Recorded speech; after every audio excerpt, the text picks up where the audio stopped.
بسم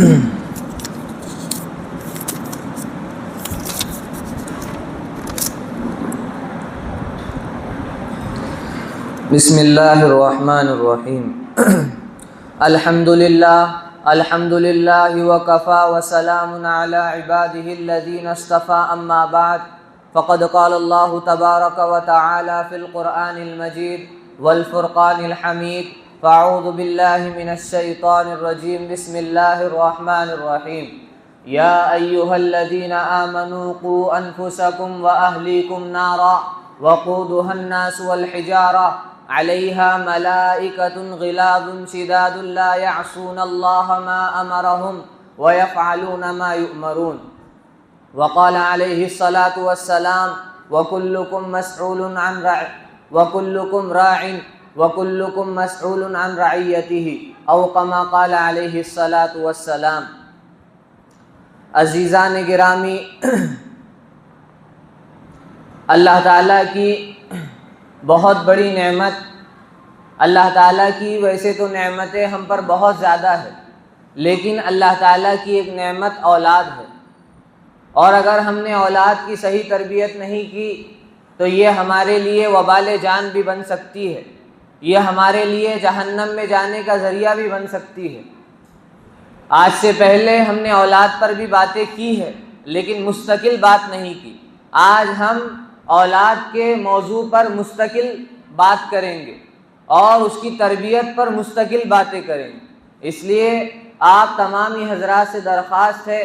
کہ بات کو توجہ سے سنیں اور اس پر عمل کرنے کی حد درجے کوشش کریں۔ اللہ کے رسول صلی اللہ علیہ وسلم کی جو روایت میں نے آپ کے سامنے پڑھی ہے، وَكُلُّكُمْ مَسْئُولٌ عَنْ رَعِيَّتِهِ، کہ ہر شخص نگہبان ہے، ہر شخص اپنے اہل و عیال پر نگران ہے، اور اس کے بارے میں، اس کے اہل و عیال کے بارے میں اس سے ضرور قیامت کے روز پوچھا جائے گا۔ اسی طرح جو آیت کریمہ میں نے آپ کے سامنے پڑھی ہے، یا ایھا الذین آمنوا قوا انفسکم واہلیکم نارا، کہ اے ایمان والو اپنے آپ کو اور اپنے گھر والوں کو آگ سے بچاؤ۔ امام نووی رحمۃ اللہ علیہ نے ریاض الصالحین میں ایک باب قائم فرمایا ہے۔ اس باب کے قائم کرنے کا مقصد اور اس باب کے قائم کرنے کا خلاصہ یہ ہے کہ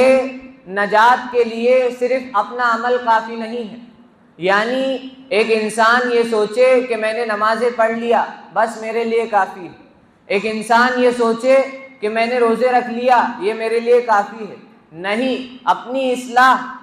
صرف اپنی اصلاح واجب نہیں ہے، بلکہ اپنے اہل و عیال کی اصلاح، اپنے بیوی بچوں کی اصلاح، اپنے گھر والوں کی اصلاح، اپنے ماتحت جتنے افراد کام کرتے ہیں ان تمام کی اصلاح ایک انسان پر اور ایک انسان کے ذمے فرض اور واجب۔ اس کے لیے ضروری ہے کہ وہ اپنی اصلاح کے ساتھ ساتھ اپنے گھر والوں کی اصلاح بھی کرے، اپنے گھر والوں کو دین کی طرف لانے کی فکر کرے، اپنے گھر والوں کو گناہوں سے بچنے کی فکریں کرے، اپنے گھر والوں کو گناہوں سے بچانے کی تاکید کرے، ان کو دین کی طرف لانے کی کوشش کرے، ان کو امر بالمعروف اور نہی عن المنکر کی کوشش کرے۔ اگر انسان یہ سوچے کہ بس میں نے نمازیں پڑھ لیا، میں نے روزے رکھ لیا، میں امر بالمعروف اور نہی عن المنکر پر عمل کر رہا ہوں، میں نے حج کر لیا، میں نے زکوٰۃ دے دیا، میں صف اول کا پابند ہوں، میرے تعلقات لوگوں کے ساتھ اچھے ہیں، بس یہ عمل میرے لیے ذریعہ نجات ہے، یہ آپ کی سب سے بڑی بھول ہے۔ جب تک ہم اپنے گھر والوں کی فکر نہیں کریں گے، ہم اپنے اہل و عیال کی فکر نہیں کریں گے، ہم جتنے لوگ ہمارے ہاتھ کے نیچے کام کرتے ہیں ان تمام کی فکر نہیں کریں گے، ہمارے لیے نجات کا ذریعہ نہیں ہے۔ ہمیں ان کی بھی فکر کرنا پڑے گی، تب جا کر کے ہماری نجات ہو سکتی۔ نہیں تو ہم یہ سوچے کہ بس میں نے نماز پڑھ لیا، اب میرے لیے جنت میں جانے کے لیے یہ چیز کافی ہے، یہ ہماری بھول ہے۔ ہمیں اپنے گھر والوں کی بھی فکر کرنی ہی کرنی پڑے گی۔ جو آیت کریمہ آپ کے سامنے تلاوت کی گئی اس میں اللہ تعالیٰ ارشاد فرماتے ہیں یا ایھا الذین آمنوا، قرآن کریم میں بہت سارے مقامات پر امت مسلمہ کو یا ایھا الذین آمنوا کا خطاب کیا گیا، اے ایمان والو، یعنی اس رشتے کا حوالہ دیا گیا جو رشتہ اللہ تعالیٰ کا ہمارے ساتھ ہے کہ اے وہ لوگ جو ہم مجھ پر ایمان لے کر کے آئے، میری بات کو غور سے سنو۔ اللہ تعالیٰ فرماتے ہیں یا ایھا الذین آمنو، اے وہ لوگوں جو مجھ پر ایمان لے کر کے آئے، میری بات کو غور سے سنو۔ اللہ تعالیٰ آگے فرماتے ہیں قوا انفسکم واہلیکم نارا، کہ اپنے آپ کو اور اپنے گھر والوں کو آگ سے بچاؤ۔ اللہ تعالیٰ کیا فرماتے ہیں؟ اپنے آپ کو، قوا انفسکم واہلیکم نارا، کہ اپنے آپ کو اور اپنے گھر والوں کو آگ سے بچاؤ۔ وقودها الناس والحجارہ، اور آگے اس آگ کی صفت بیان کی کہ وہ آگ کیسی ہے۔ اس آگ کا ایندھن کوئلہ اور لکڑیاں نہیں ہے، بلکہ اس آگ کا ایندھن انسان اور پتھر ہے۔ آگے اللہ تعالیٰ فرماتے ہیں علیہا ملائکۃ غلاظ شداد لا یعصون اللہ ما امرہم ویفعلون ما یؤمرون، اور اس پر ایسے فرشتے مقرر ہے جو سخت مزاج ہے، دو ٹیڑھے مزاج کے ہیں، اور وہ اللہ تعالیٰ کے فرمان کے مطابق ہی عمل کرتے ہیں، اور جس کا اللہ تعالیٰ نے ان کو حکم دیا ہے اسی حکم کو بجا لاتے ہیں، وہ اس حکم کے خلاف کام نہیں کرتے۔ آج اگر دنیا میں ہمیں کوئی کام نکالنا ہو، دنیاوی معاملات کے اعتبار سے میں بات کر رہا ہوں، اور جو دور آج چل رہا ہے اس کے حساب سے میں بات کر رہا ہوں، میں آپ کے بارے میں حسن عمل رکھتا ہوں، حسن ظن رکھتا ہوں، آپ بھی میرے بارے میں حسن ظن رکھے کہ بھائی آپ ایسے نہیں ہوں گے۔ میں لوگوں کی بات کر رہا ہوں کہ بعض مرتبہ ایسا ہوتا اگر ہمارا کوئی کام نہیں نکلتا تو ہم وہاں پر تھوڑے پیسے دے کر کے کام نکالتے۔ کیا کرتے؟ تھوڑے زیادہ پیسے دے دیتے اور کام نکال لیتے کہ بھائی میرا کام نکل جانا چاہیے۔ اگر میرا آدھار کارڈ نہیں بن رہا، میرا پین کارڈ نہیں بن رہا، میرا راشن کارڈ نہیں بن رہا، میرا الیکشن کارڈ نہیں بن رہا، تھوڑی میرے کو دقت اس میں آ رہی، یا پھر پتہ بدلنے میں تھوڑی تکلیف ہو رہی، تو میں تھوڑے وہاں پر 150 روپے زیادہ دے دیتا کہ بھائی تھوڑے پیسے زیادہ لے لو اور میرا کام کر دو۔ لیکن اللہ تعالیٰ قرآن کریم میں فرماتے ہیں علیہا ملائکۃ غلاظ شداد لا یعصون اللہ ما امرہم ویفعلون ما یؤمرون، کہ اس جہنم پر ایسے فرشتے مقرر ہے جو اللہ تعالیٰ کے حکم کے خلاف کوئی کام نہیں کرتے۔ آپ ان کو کتنی بھی رشوتیں دے دو، سب سے پہلی بات تو وہاں پر کام آنے والی چیز صرف اور صرف نیک اعمال۔ وہاں پر ہمارے پاس کوئی کرنسی نہیں ہوگی، وہاں پر چلنے والی کرنسی صرف اور صرف نیک اعمال۔ ہمارے اعمال اچھے ہوں گے ہمیں جنت ملے گی، ہمارے اعمال خراب ہوں گے ہماری نیتیں خراب ہوں گی، ہمارے معاملات خراب ہوں گے ہمیں اٹھا کر کے جہنم میں ڈال دیا جائے۔ اس لیے ہمیں اپنے گھر والوں کو اور اپنے آپ کو جہنم سے اور آگ سے بچانے کی فکریں کرنی ہے۔ اللہ تعالیٰ نے ہمیں پیارے انداز میں فرمایا کہ بھائی اے ایمان والو، اے میرے وہ بندو جو مجھ پر ایمان لے کر کے آئے، میری بات کو غور سے سنو کہ اپنے آپ کو اور اپنے گھر والوں کو جہنم کی آگ سے بچاؤ۔ اللہ تعالیٰ آگے فرما بھی دے رہے کہ وہ جہنم کی آگ کیسی ہے، کتنی خطرناک ہے، کہ اس کا ایندھن انسان اور پتھر ہے، اور وہ اتنی خطرناک ہے کہ لوگوں کو جلا کر کے بھسم کر دے گی، اور وہ دنیا کے آگ کے مقابلے میں 40 گنا بڑھ کر ہے۔ دنیا کی آگ اس کا مقابلہ نہیں کر سکتی۔ آج کل اگر ہم دنیا میں دیکھا جائے تو کسی کو بلانے کے 2 طریقے اختیار کیے جاتے ہیں۔ اگر ہم اپنے بیٹا بیٹی کو بلائے تو 2 طریقے ہم اختیار کرتے ہیں۔ سب سے پہلا طریقہ تو یہ ہوتا ہے کہ اس کا نام لے کر کے ہم بلاتے ہیں کہ فلاں، اے فلاں ادھر آ جا۔ یہ بلانے کا ایک طریقہ ہے، مخاطب کرنے کا ایک طریقہ ہے۔ اور دوسرا طریقہ یہ ہوتا ہے کہ ہم اس رشتے کے ساتھ اس کو مخاطب کریں جو ہمارے ساتھ اس کا رشتہ ہے، کہ ہم اس کو کہیں بیٹے، نواسے، پوترے، بھتیجے۔ یہ لفظ اتنے محبت بھرے ہوتے ہیں کہ سامنے والا شخص سن کر کے آ ہی جاتا ہے کہ اگر ہم اپنے بیٹے کو کہیں کہ بیٹا ادھر آؤ تو اس کو اتنا اچھا لگتا ہے، یہ لفظ فوراً بھاگ کر کے آتا ہے۔ اب یہ جو لفظ کہا گیا ہے، یہ لفظ اس لیے کہا جاتا ہے کہ جو آگے بات میں کہنے والا ہوں، بیٹا میں نے تجھے بیٹا کہہ کر کے اس لیے بلایا کہ جو بات میں آگے تجھے کہنے والا ہوں وہ محبت بھری ہے، وہ الفت سے بھری ہوئی ہے، وہ آپ کے فائدے کی بات ہے، اس لیے میں نے آپ کو بیٹا کہہ کر کے بلایا۔ اس لیے اللہ تعالیٰ قرآن کریم میں فرماتے ہیں یا ایھا الذین آمنو، اے ایمان والو، اپنے آپ کو اور اپنے گھر والوں کو جہنم کی آگ سے بچاؤ۔ یہ اللہ تعالیٰ ہمارے لیے اچھی بات بتا رہے اللہ تعالیٰ کہ اپنے آپ کو اور اپنے گھر والوں کو جہنم کی آگ سے بچاؤ، ورنہ جہنم کی آگ تو بہت خطرناک ہے۔ تو یہ جو رشتہ اللہ تعالیٰ نے یہ جو رشتے کا واسطہ اللہ تعالیٰ نے آپ کو اور مجھے دیا ہے، یہ خدا کی قسم بہت بڑا رشتہ ہے۔ ایمان کا رشتہ یہ اللہ تعالیٰ کو ہم سے جوڑتا ہے اور ہم کو اللہ تعالیٰ سے جوڑتا ہے۔ اس لیے اللہ تعالیٰ نے خاص طور سے اہل ایمان کو مخاطب کیا کہ اے ایمان والو، اے وہ لوگوں جس کا رشتہ میرے ساتھ ایمان کا ہے، اپنے آپ کو بھی جہنم کی آگ سے بچاؤ اور اپنے گھر والوں کو بھی جہنم کی آگ سے بچاؤ۔ حضرت مفتی تقی صاحب نے لکھا ہے کہ مفتی علامہ شبیر احمد عثمانی رحمۃ اللہ علیہ میرے گھر پر آیا کرتے تھے، اور جو میری والدہ تھی یہ جو میری دادی تھی وہ ان کی ممانی رشتے میں لگا کرتی تھی، اور وہ کافی عمر ان کی ہو چکی تھی علامہ شبیر احمد عثمانی رحمۃ اللہ علیہ کی۔ تو وہ میرے گھر پہ آیا کرتے تھے، اور انہوں نے میرے والد صاحب سے ایک مرتبہ کہا، مفتی شفیع صاحب سے، کہ حضرت میں آپ کے گھر پر صرف 2 وجہ سے آتا ہوں۔ پہلی وجہ تو یہ ہے کہ آپ سے ملاقات ہو جاتی ہے مفتی شفیع صاحب سے، اور دوسری وجہ یہ ہے کہ جو آپ کی دادی، یہ جو آپ کی والدہ ہے، یعنی مفتی شفیع صاحب کی جو والدہ تھی،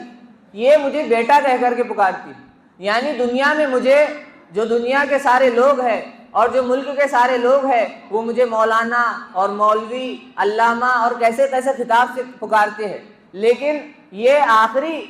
عورت ہے جو مجھے بیٹا کہہ کر کے پکارتی ہے۔ تو میں اتنے دور سے سفر کر کے بیٹا لفظ سننے کے لیے آتا ہوں۔ تو یہ بیٹا لفظ بہت محبت بھرا ہوتا ہے۔ اسی طرح اللہ تعالیٰ نے ہمیں بھی مخاطب کیا، یا ایھا الذین آمنوا، کہ اپنے آپ کو اور اپنے گھر والوں کو جہنم کی آگ سے بچاؤ۔ اور آگے اگر کوئی شخص پوچھتا کہ جہنم کی آگ کیسی ہے، تو بتا بھی دیا کہ جہنم کی آگ کیسی ہے، اس کی صفت کیا ہے، اس پر کیسے فرشتے مقرر ہے، وہ بھی بتا دیا۔ اب ایک انسان، ایک والد کو اگر کہا جائے کہ بھائی اپنے جو بچے ہیں، اپنے جو گھر والے ہیں، ان کو ذرا دین سکھاؤ، ان کو ذرا شریعت سکھاؤ، ان کو ذرا دین کی تعلیم دو، تو ایک باپ اور ایک دادا کیا کہتا ہے آپ کو پتہ ہے؟ وہ باپ کہتا ہے کہ میرے گھر والے جو ہے، بس میں نے ان کو سمجھانے کی بہت فکر کر لی، لیکن بیچارے وہ لین پہ نہیں آتے، وہ زمانے کے رنگ میں رنگ چکے ہیں، وہ زمانے کے ڈھنگ میں ڈھل چکے ہیں، اب ان کے لیے واپس آنا ممکن نہیں ہے۔ میں نے ان کو بہت سمجھایا، لیکن اب وہ اپنے راستے ہیں اور میں اپنے راستے ہوں۔ اور بہت سارے لوگ حضرت نوح علیہ السلام کے بیٹے کی مثال دیتے ہیں کہ حضرت نوح علیہ السلام نے اپنے بیٹے کو بہت سمجھایا، لیکن پھر بھی حضرت نوح علیہ السلام نے اس کو جو ہے سیلاب میں ڈوبنے کے لیے چھوڑ دیا تھا، لیکن وہ اس بات کو بھول جاتے ہیں کہ نوح علیہ السلام نے اپنے بیٹے کو 900 سال تک صحیح راستے پر آنے کی دعوت دی تھی۔ کتنے سال تک؟ 900 سال تک۔ اور ایک باپ اور ایک دادا اور ایک نانا اور ایک گھر کا بڑا فرد کیا کرتا ہے پتہ ہے آپ کو؟ بس 2-3 بار بچے کو سمجھاتا، 2-3 بار اپنی بیوی کو اور اپنے گھر والوں کو سمجھاتا، اور پھر بس وہ خاموش ہو جاتا، اور پھر وہ باہر ڈھنڈورا پیٹتے پھرتا کہ میرے گھر والے میری سن رہے نہیں، میری گھر والے میری مان رہے نہیں۔ اور پھر وہ مثال دیتا حضرت نوح علیہ السلام کے بیٹے کی۔ بلکہ حضرت نوح علیہ السلام نے اپنی قوم کو اور اپنے بیٹے کو 900 سال تک اور 950 سال تک سمجھایا تھا، اور یہ کیا کرتا؟ دن بھر میں بس ایک مرتبہ ان کو سمجھاتا، بیٹا چلنا نماز پڑھ، چل ٹھیک، چلنا تو بھی نماز پڑھ لینا، چل ٹھیک ہو گیا، سمجھا دی انہوں نے۔ قرآن کریم کیا کہتا؟ اہلیکم نارا، کہ اپنے گھر والوں کو آگ سے بچاؤ۔ آپ مجھے دل پر ہاتھ رکھ کر کے یہ بات بتائیے کہ آگ، اگر آپ کا کوئی لاڈلا بیٹا ہو یا لاڈلا نہیں بھی ہو،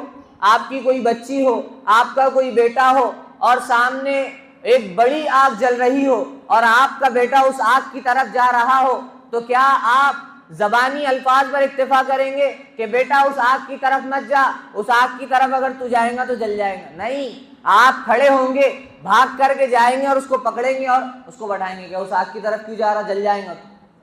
لیکن دینی معاملات میں انسان کیا کرتا ہے؟ بس بیٹھ کر کے اپنے بچوں کو نصیحتیں بگارتا ہے، بیٹھ کر کے اپنے بچوں کو نصیحتیں کرتا ہے۔ اللہ تعالیٰ فرماتے ہیں کہ اپنے بچوں کو جہنم کی آگ سے اس طرح بچاؤ جس طرح تم دنیاوی آگ سے اپنے بچوں کو اور اپنے اہل و عیال کو بچاتے ہو۔ تو ہمیں اس طرح بچانا ہے، لیکن ہم بچا کس طرح رہے؟ بس تھوڑی سی زبانی الفاظ ہم استعمال کرتے ہیں اور ہم سمجھتے ہیں کہ میں نے اپنے فرض منصبی کو ادا کر دیا، میں نے اپنے ذمے سے میں بری ہو چکا ہوا، اب مجھے اپنے اولاد کو اور اپنے اہل و عیال کو سمجھانے کی ضرورت نہیں ہے۔ اگر دیکھا جائے تو میں اپنی ذات میں بڑا دیندار ہوں، میں صف اول کا پابند ہوں، میں دین کا ہر کام کرتا ہوں، لیکن میرے گھر میں نمازوں کے ٹھکانے نہیں، میرے گھر میں پردے کے ٹھکانے نہیں، میرے گھر میں معاملات کے ٹھکانے نہیں، میرے گھر میں پڑوسیوں کے حقوق کی رعایت نہیں، میرے گھر میں اور کسی شریعت کے کئی حکموں کی پامالی ہو جاتی ہے، لیکن میں نے دھیان دیا تو صرف اپنی ذات پر۔ میں سمجھتا ہوں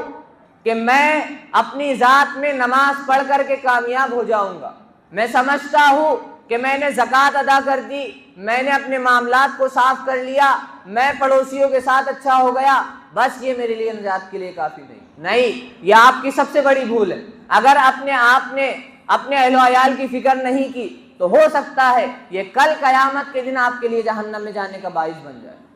اللہ تعالیٰ قرآن کریم میں اسی لیے فرماتے ہیں یا ایھا الذین آمنوا قوا انفسکم واہلیکم نارا، کہ اپنے آپ کو اور اپنے گھر والوں کو جہنم کی آگ سے بچاؤ۔ نہیں تو اللہ تعالیٰ آپ کو اتنا حکم دیتے قوا انفسکم نارا، کہ اپنے آپ کو جہنم کی آگ سے بچاؤ، بس یہ آپ کے لیے کافی ہے۔ لیکن اللہ تعالیٰ آگے فرماتے ہیں واہلیکم نارا، کہ اپنے گھر والوں کو بھی جہنم کی آگ سے بچاؤ۔ اور اللہ کے رسول صلی اللہ علیہ وسلم کی روایت بھی ہے کلکم راع وکلکم مسئول عن رعیتہ، کہ ہر شخص اپنے ماتحت لوگوں پر، اپنے گھر والوں پر، اپنے بیوی بچوں پر نگہبان ہے، اور اس کے بارے میں قیامت کے دن اس سے سوال ضرور کیا جائے، ضرور کیا جائے۔ آپ کے قدم آگے نہیں بڑھ سکتے جب تک آپ سے سوال نہ کر لیا جائے، میرے سے اور آپ سے، کہ بھائی تیرے ماتحت کچھ لوگ کام کیا کرتے تھے، تو ٹھیکیدار تھا، تو بڑی پوسٹ پر تھا، تیرے ہاتھ کے نیچے کئی ہزار لوگ کام کیا کرتے تھے، تیرے ہاتھ کے نیچے 20-30 لوگ کام کیا کرتے تھے، تیرے بیوی بچے تھے، تیری اولاد تھی، تیرے ماں باپ تھے، تیرے بھتیجا بھتیجی تھے، تیری بہنیں تھی، تیرے بھائی تھے، تو نے ان کو دین پر لانے کی کیا فکر کیا؟ کیا تو نے بس زبانی جمع خرچ پر بول کر کے یہ ادا ہو گیا کہ بھائی چل نماز کو، میں بھی نماز کو جا رہا، تو بھی نماز کو چل، اور زندگی میں بس 2-3 بار تو نے انہیں نماز کی تاکید کی اور تو یہ سمجھتا رہا کہ اب میں اپنے فرض منصبی سے ادا ہو گیا؟ نہیں، اللہ تعالیٰ فرمائیں گے کہ میں نے قرآن کریم میں کہا تھا کہ جس طرح دنیاوی آگ سے انہیں بچانے کی فکریں تو کرتا ہے، اسی طرح ان کو جہنم کی آگ سے بچانے کی فکریں کرتا، لیکن میں نے اس طرح فکریں نہیں کی۔ بات کرنے کا خلاصہ یہی ہے کہ ہم اپنے اہل و عیال کی زیادہ سے زیادہ فکریں کریں۔ میں دوسرے لوگوں پر بعد میں توجہ دوں، سب سے پہلے میں اپنی اولاد پر توجہ دوں، اپنے بیوی بچوں پر، اپنی جو بیوی ہے اس پر توجہ دوں، اپنے اہل خانہ پر توجہ دوں، پھر اس سے آگے بڑھ کر کے میں اگر بڑا ہوں، معاشرے کا اگر میں بڑا ہوں، یا پھر میں کام کے لحاظ سے بڑا ہوں، میں ٹھیکیدار ہوں، میں کچھ اور ہوں، میرے ہاتھ کے نیچے میرے ماتحت کچھ لوگ کام کرتے ہیں، تو میں ان کی فکر کروں۔ اگر میں نے ان تمام کی فکریں کر لی تو پھر میں معاشرے میں نکلوں، پھر میں دیکھوں اور پھر میں لوگوں کو نصیحتیں کروں کہ بھائی آپ چلو، آپ نمازیں پڑھو، پھر میں لوگوں کو نصیحت کروں، پھر میں لوگوں کو نمازوں کو آنے کی دعوت دوں، لیکن سب سے پہلے میں اپنے اہل خانہ کی فکر کروں۔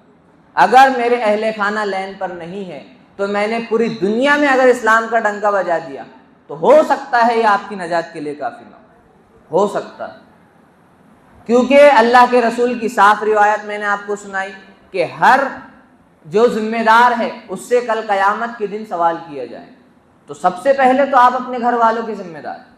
آپ محلے والوں کے اور بستی والوں کے ذمہ دار نہیں ہیں۔ آپ نے شادی کی، سب سے پہلے آپ کے ذمہ یہ عائد ہوتا ہے کہ آپ اپنے بچوں کو، اپنے بیوی کو اسلام کی طرف لانے کی فکریں کریں۔ آپ اپنے اہل خانہ کو اسلام کی طرف لانے کی فکر کریں، انہیں اسلام سکھائے، انہیں دین سکھائے، انہیں نبی کریم صلی اللہ علیہ وسلم کا طریقہ بتائے۔ اگر آپ نماز کو جاتے ہیں تو آپ نماز کا انہیں سختی سے حکم کریں۔ اللہ کے رسول کی روایت بھی آپ نے سنی کہ اللہ کے رسول فرماتے ہیں اپنے بچوں کو 7 سال کی عمر میں نماز کا حکم کرو اور 10 سال کی عمر میں نماز نہ پڑھنے پر مارو، اور ہلکی مار مارو کہ نشان نہ پڑے، ایسی مار نہ مارو کہ اس سے خون نہ نکلے۔ لیکن میرا اپنا خیال ایسا ہے، اگر ہم نے اپنی اولاد کی اور اپنی بیوی کی شادی کے بعد سے صحیح تربیت کی تو میرا ایسا خیال ہے ہمارے ایک بولنے پر وہ نماز کے لیے کھڑی ہو جائے گی، ہمارے ایک بولنے پر میرا اپنا بچہ میرے ساتھ نماز کے لیے تیار ہو جائے گا۔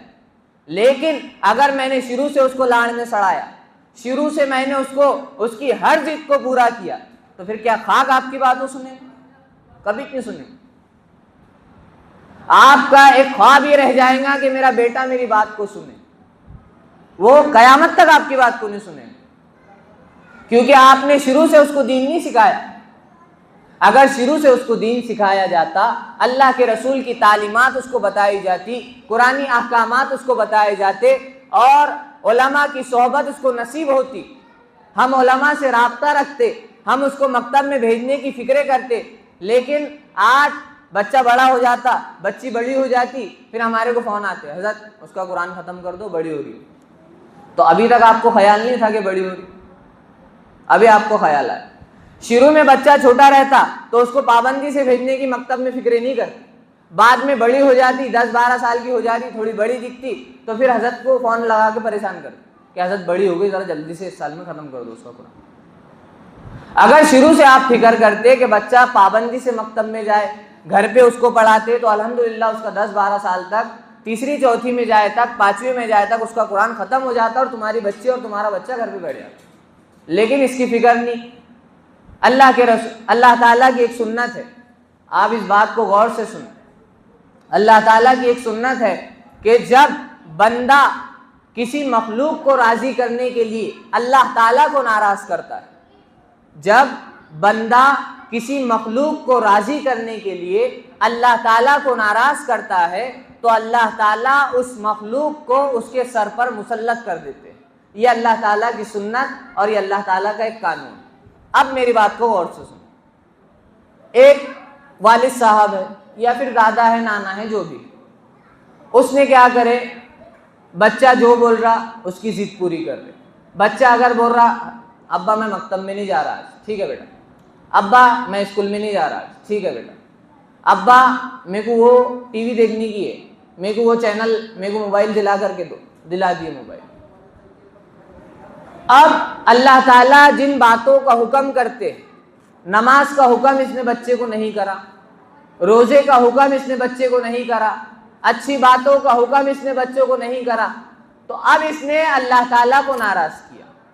بچے کو خوش کیا۔ یہ جو انسان ہے یہ اللہ تعالیٰ کی مخلوق ہے، آپ کا بچہ بھی انسان ہی ہے نا، تو بچہ جو ہے وہ مخلوق ہے، ایک مخلوق کو آپ نے راضی کیا، اللہ تعالیٰ کو ناراض کیا۔ اب یہ جو مخلوق ہے بڑی ہونے کے بعد آپ کا بچہ آپ کے سر پر مسلط ہو گیا۔ اب بڑا ہونے کے بعد آج کل کے تو ماشاءاللہ نوجوان 12 سال کے ہو گئے، 10 سال کے ہو گئے، 15 سال کے ہو گئے، ان کا ایک روٹین بن جاتا، ایک لائف سٹائل ان کا ہے، کون سی گھڑی وہ پہنیں گے، کون سے کپڑے وہ لے کر کے آتے۔ اب وہ باہر کھڑے رہ کر کے شوقیہ بگاڑتا کہ میں اس کے نیچے کپڑے نہیں پہنتا،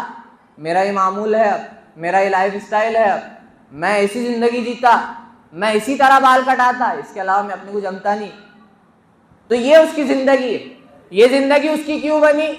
کیونکہ باپ نے شروع میں اس کو اللہ کے رسول کی تعلیمات پر عمل نہیں کرایا، باپ نے اس کو یہ نہیں بتایا کہ اللہ تعالیٰ کن باتوں سے خوش ہوتے ہیں، باپ نے اس کو خوش کرنے کے لیے گناہ کے کام کیا، باپ نے اس کا پیٹ بھرنے کے لیے حرام کاریوں کی طرف توجہ دیا، باپ نے اس کا پیٹ بھرنے کے لیے سود کی کمائی اس کے پیٹوں میں ڈالی۔ کہاں سے اس پر اثر ہوگا؟ کہاں سے وہ عبادتیں کرے گا؟ کہاں سے وہ اللہ تعالیٰ کی دین کا خدمت گزار بنے گا؟ نہیں بن سکتا۔ جب آپ نے شروع میں اس کو دین کی تعلیم نہیں دی تو اب وہ کہاں سے دین کا داعی اور دین کا مجاہد بنے گا؟ پھر آ کر کے مولانا کے پاس روتے، مسجدوں میں آ کر کے اللہ کے پاس روتے کہ اللہ تعالیٰ ہم نے اس کو اس لیے تو دین کی اور دنیا کی ڈگری نہیں دلائی تھی کہ وہ ہمارا نافرمان بن جائے۔ مفتی تقی صاحب نے اپنی کتاب میں لکھا ہے کہ ایک صاحب میرے پاس آئے اور انہوں نے کہا کہ میرے بیٹے کی زندگی دنیاوی لائن سے بڑی اچھی ہو گئی، بڑی اچھی ہو گئی، اس کا کریئر بن گیا، اس کی لائف اسٹائل اچھی ہے، وہ اپنے معاشرے میں ایک مقام رکھتا ہے، اس کی نوکری چاکری اچھی ہے، اچھی خاصی پیمنٹ آتی، لیکن بس ایک کمی ہے۔ مفتی تقی صاحب نے کہا کہ وہ کمی کیا ہے؟ تو حضرت نے کہا، سامنے والے جو حضرت تھے انہوں نے کہا کہ میرا بیٹا تھوڑا سا بے دین رہ گیا، بس تھوڑا سا، ذرا سا بے دین رہ گیا، بس اس کے اندر تہذیب تمیز نہیں آئی، اس کے اندر ماں باپ کو عزت کرنے کی تمیز نہیں آئی، اس کے اندر آداب نہیں ہے، اس کے اندر اخلاق نہیں ہے۔ یہ سب سے بڑی چیز تھی، سب سے بڑی چیز تھی کہ ہم اپنے بچوں کو دین سکھاتے۔ جس طرح دنیا سکھانے کی فکریں ہمارے اندر ہے، ہم دین سکھانے کی بھی فکریں بچوں کے اندر کرتے۔ لیکن آج کے والدین کا حال یہ ہے کہ ماشاء اللہ سے اگر اسکول کے ایگزام ہوتے ہیں تو کہیں اگر جانا ہوتا ہے تو جانا کینسل کر دیتے ہیں، کیونکہ اسکول کا ایگزام ہے، ضروری وہ ہے۔ اور ہمارے یہاں جیسا ابھی امتحان ہوا تھا مکتب کا، تو ماشاءاللہ بہت سارے بچے مکتب کے امتحان میں نہیں تھے۔ کیوں نہیں تھے؟ کیونکہ ماں باپ کے اندر بھی قرآن کریم کی اہمیت نہیں ہے اور بچوں کے اندر بھی قرآن کریم کی اہمیت نہیں ہے۔ بچوں کے اندر بھی دنیاوی تعلیمات کی اہمیت ہے اور ماں باپ کے اندر بھی دنیاوی تعلیمات کی اہمیت ہے۔ جس چیز کی اہمیت ہمارے اندر ہوں گی ہم اس کے لیے کچھ بھی کرنا گوارا کریں گے۔ لیکن میں سب کی بات نہیں کر رہا، ماشاءاللہ بہت سارے بچے ایسے بھی ہیں جو بنا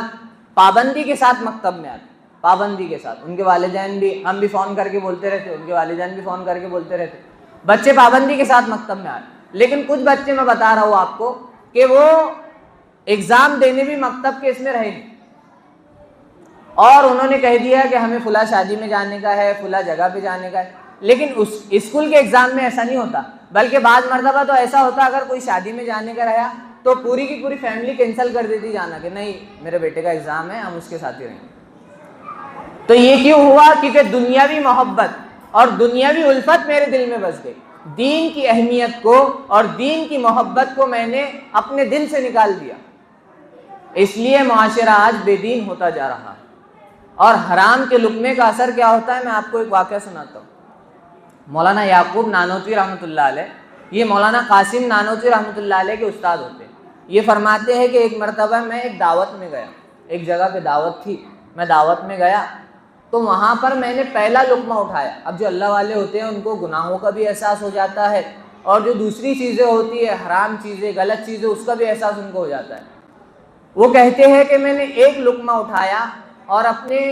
بس منہ میں رکھا تو مجھے ایسا احساس ہوا کہ اس کا مال جو ہے وہ شاید غلط ہے، تو میں نے وہ لقمہ جو ہے نیچے تھوک دیا، اور میں نے بعد میں تحقیق کرا تو مجھے پتا چلا کہ اس کا مال جو ہے وہ حرام ہے، تو میں نے وہ لقمہ نہیں کھایا تھا۔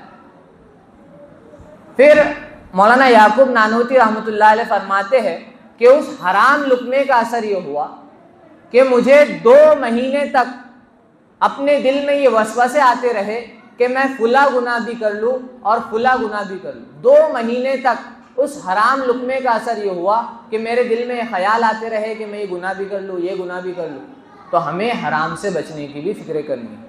مشتبہ مال سے بچنے کی بھی فکریں کرنی ہے، جو مال شک میں آ جاتا اس سے بھی بچنے کی فکریں کرنی ہے۔ اگر شادی وغیرہ میں ہمیں اس بات کا اندیشہ ہو کہ اس کا مال صحیح نہیں ہے تو ہم شادی میں جانے سے پرہیز کریں، چاہے وہ ہم سے ناراض ہو جائے، بھائی تو ناراض ہوتے بیٹھ، تو تیرا دکھ،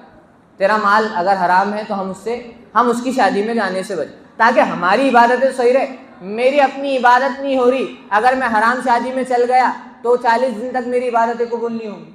ایک حرام کا لقمہ میرے پیٹ میں چلا گیا